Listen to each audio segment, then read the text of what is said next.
don't know what it's all about. But for the young man who learns, great age to get ahead, an age with a rewarding future. The question is, how do you learn what it's all about? How can you prepare today for your place in tomorrow? How to claim your stake in tomorrow?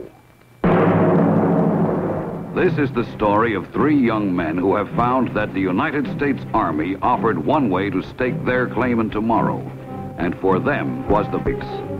The hardware, one of the country's newest missile batteries, the Pershing. It's manned by a crew whose responsibilities are enormous, whose skills are the finest. Example of a specialist, the erector launcher operator. Another, the operator of the programmer test station. Unless his computer and missile equipment check out exactly, nothing moves. The job of every man on the missile team is vital to the security of the United States today. Start power station.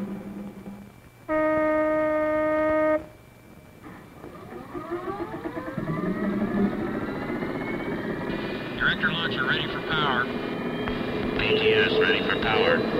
High pressure air at 1200 PSI. Roger, this is PTS.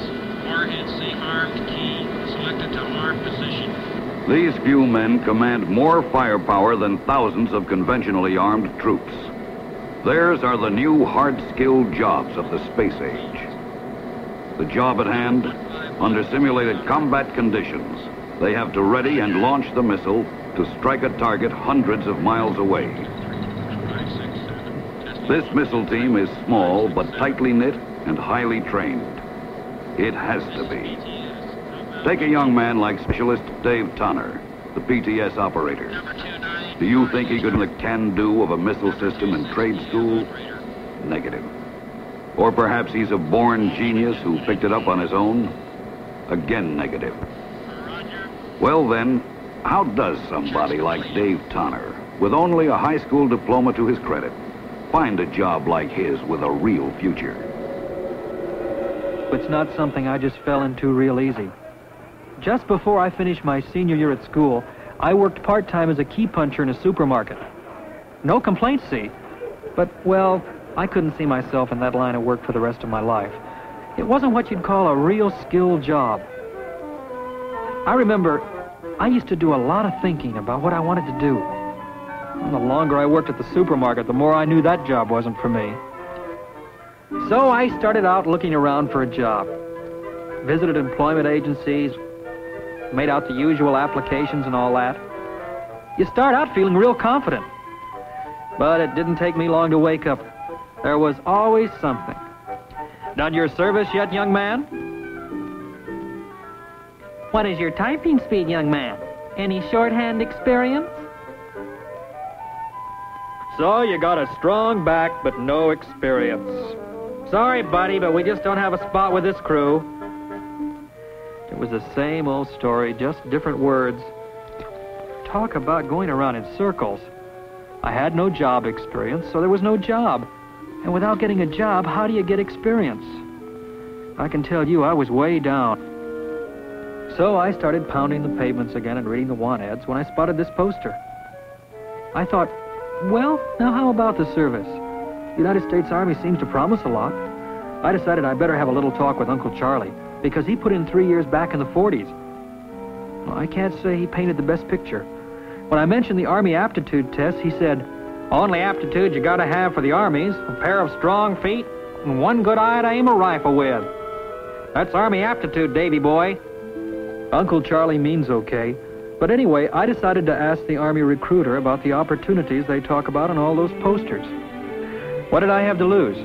The aptitude test is free, and just taking it didn't mean I was going to join. I didn't even know if I was going to join, or even if I was good enough to get in. One thing I did find out, though, I had a lot more aptitudes than I ever knew I had before.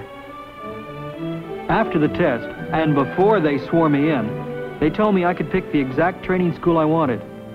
Can't find anything fairer than that.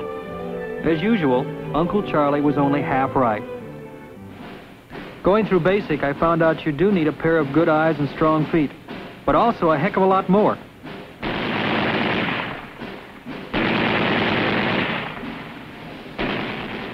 After basic training, good old Uncle Charlie wouldn't have recognized the new Army. A lot's been changed in the past few years, especially at the Artillery and Missile School at Fort Sill, Oklahoma. I found that out when I started classes. I don't say the courses were easy, but the way they teach you, with all the props and the training aids, they make the learning easy. Its school as modern as you can get. A lot of the instructors are guys who studied here themselves and stayed on after graduation to become teachers. Because they've been through the course, they really understand any problems we run up against. One thing I want to make clear, even with all those black boxes and complicated-looking gadgets, in today's Army, it's the individual who counts, the guy himself. As they say, no weapon system will ever be any better than the men who operate it. Anyway, I passed the course with pretty good marks. This makes me some kind of big brain? Nope. Smart, maybe? Getting here is the smartest move I ever made. Director launcher level. Now, with this exercise, Specialist Dave Tonner has got to prove in the field what he learned in class. Automatic hold. Computer shows parity error. Rerun of tape still signals error. Have you malfunction? Negative. Believe parity of balance in digital analog circuitry. Missile Specialist Dave Tonner has detected a small but critical fault in the electronic connections. There are only a few minutes before the missile must be on its way. Needed now, a digital computer repairman. PTS, switch meters, discrete line. Platoon leader wants to talk to battalion. Within seconds, the tropospheric scatter radio contacts battalion headquarters. These specialists are miles from the firing position, dispersed to soften a possible enemy counterblow. Here, from a pool of standby specialists ready to service any of the 4 Pershing batteries, the right man is tapped. He's hurried to one of the 4 choppers organic to each Pershing battalion. These aircraft give the firing teams great mobility and dispersion capabilities. Key passenger is the computer specialist. The helicopter crew chief is Tex Godley. It's his job to make sure that the helicopter is always ready to take the specialists wherever they're needed.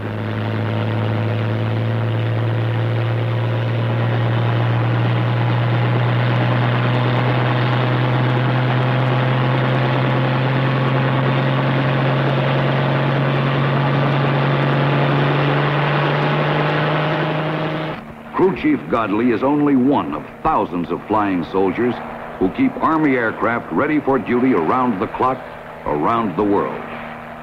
As long as he can remember, Tex Godley has wanted to fly. The United States Army gave him the opportunity. Like they say, you got to learn to walk before you can run.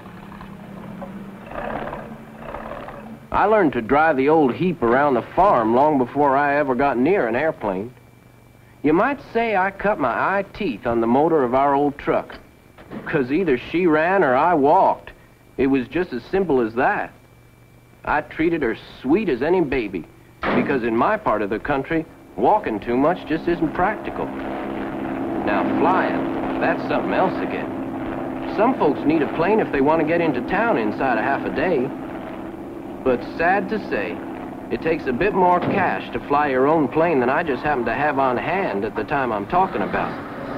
Short of drilling myself an oil well or growing a pair of wings, I didn't have much hope of taking off like a big bird on my own. One spring, I took to hanging around a little airfield outside town, kind of just to be around the airplanes. When working with Darrell, who owned the place, I figured I could learn by watching. It's not like cars or trucks. You need a license to work on a plane. The planes were one thing. Darrell's daughter, Margie, she was another. Just about every day, she'd come out to the field and bring her dad some iced tea or lemonade. I sure got mighty fond of iced tea and lemonade. But that Darrell, I sure wish I knew half as much as he does about airplanes. One day, even he was surprised to see this plane put down. It was an Army plane, one of the kind they call the Caribou. Like most folks, I guess, I always thought of the Army marching, not flying airplanes. Just shows you what a man of the world I was then.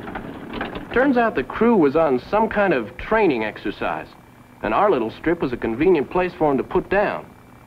Even though they had Army written all over their aircraft and uniforms, I still couldn't believe it.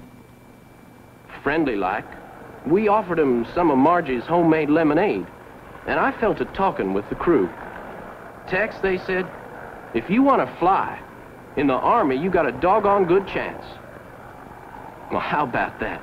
Me, with only 6 more weeks of high school and no idea where I was going to go from there. As soon as I could, I did a little investigating. And you know, those men were absolutely correct. Not too long after that, I took the aptitude test, joined the Army, and I was, well, you couldn't exactly call it flying. First, they have a course called Basic. You learn how to fire your weapons, how to march some more, and how to rest your feet. No, sir, it wasn't quite flying. Once you're through with the fundamentals, Army life gets much more interesting, in a lot of ways. And Margie thinks so, too.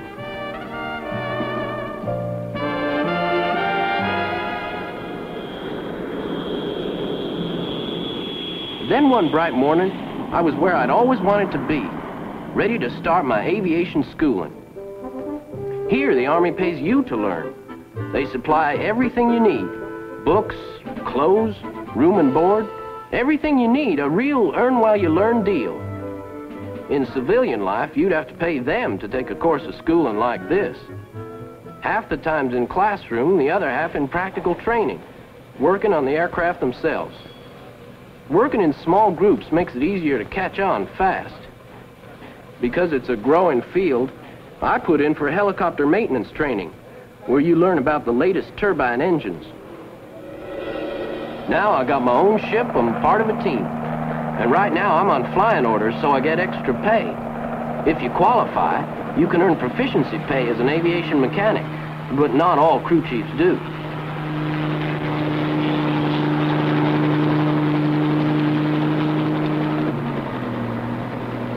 The helicopter crew has delivered help. The countdown continues. For the Pershing missile battery, time is running out. Now, either the computer specialist corrects the trouble, or the countdown will have to be stopped.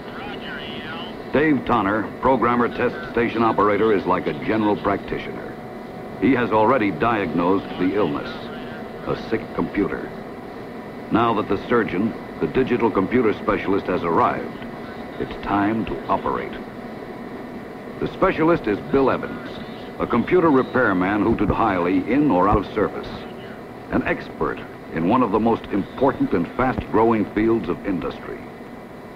Let's see how Bill Evans happens to be where he is. Even before I knew what the word meant, I was interested in electronics. When I was still a kid, I started fooling around with radios and stereo. In my senior year, Mr. Green, the guidance counselor at school, said it was about time I started thinking about where I was going to go from there. Based on my marks, Mr. Green thought I could get some kind of scholarship somewhere, go to college and all. I talked it over with Mom. That's what we all wanted, but there were things like books and clothes and the rest. Even if I could win a scholarship. You see, my dad died a couple of years ago, and I've got a couple of kid sisters. So what it amounts to, even though Mom has a job, I inherited the place as head of the family. So no matter how we tried to figure it, it looked as though college would be out for now. Mr. Green would be just as disappointed with the news as I was. But while I'd been feeling kind of sorry for myself, he'd figured out the best course of direction I could take. He's a man who really knows his job. From the Army's handbook for counselors and students, he came up with the idea about my continuing my school studies in the Army after I got my high school diploma. Maybe I could pick up my college education when my sisters were older, or if I ever decided to leave the service after specialist school, I'd be in better shape for a job on the outside. It surely was a solution to my problem. So when I took the Army's free aptitude test and got a decent grade, I put in for electronics school. First I went through basic. Back in high school, I got a letter or two, so it wasn't too much sweat. When I started classes, the few things I learned about radio from my hobby were a help. But in this course, you move right along, fast. Believe me, there's nothing like picking the subject you want to study. The best industrial scientists and university educators in the country helped to design the course along with the Army's military experts. And on top of all that, you just can't imagine all the equipment. It rates with the best you'll find anywhere in school or private industry.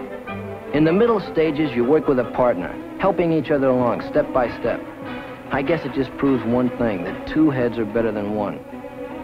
In training and practice, the Army's emphasis is always on the individual man. Because they can't have one teacher for every student, they've come up with the next best thing, the teaching machine. You work out the problem on the machine, then it types out a message for you, telling you what you did right or wrong, or how to solve the problem correctly the next time. It didn't take us long to find out just how big this field of electronics really is.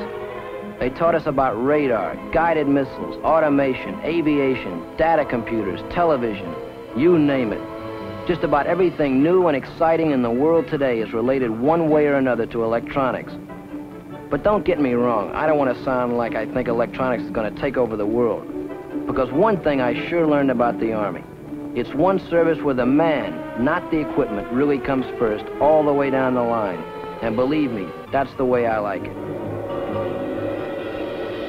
When the Army talks about specialist, they mean just that. They're a hard core of first-class experts, like Bill Evans here. His operation of electronic surgery complete, Specialist Bill Evans is quickly flown back to battalion headquarters, ready to meet another crisis if any trouble should break out at one of the other missile batteries.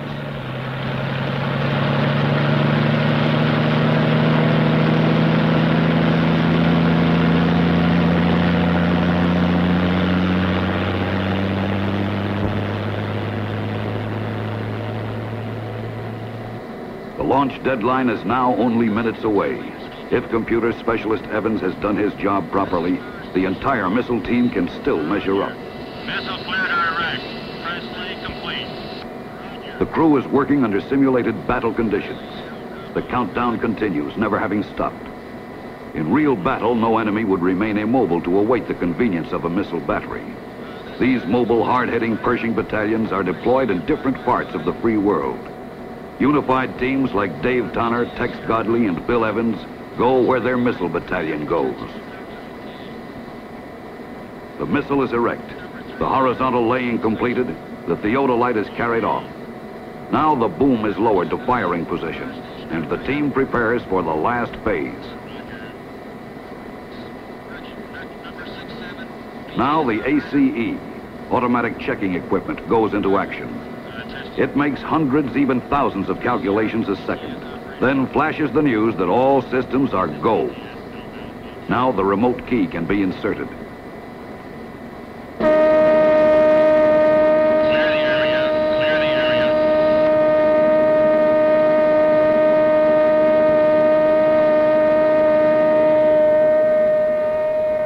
The platoon leader and PTS operator Dave Tonner are the last to leave the launch site. In the last minutes and seconds, months and weeks of intensive training and practice are on the line. Unless every man has performed his duties accurately, all the mental effort and physical strain will add up to a single word: hold. Fire.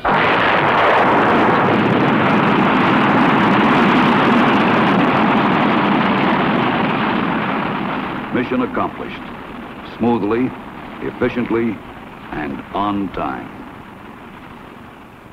This has been a story of men who knew their own minds, who decided before enlisting what kind of Army schooling they wanted. A team effort, achieved by superbly trained specialists in electronics, in aviation, and in missile systems. The Army today has need of more men who can qualify for these and many other hard-skilled jobs.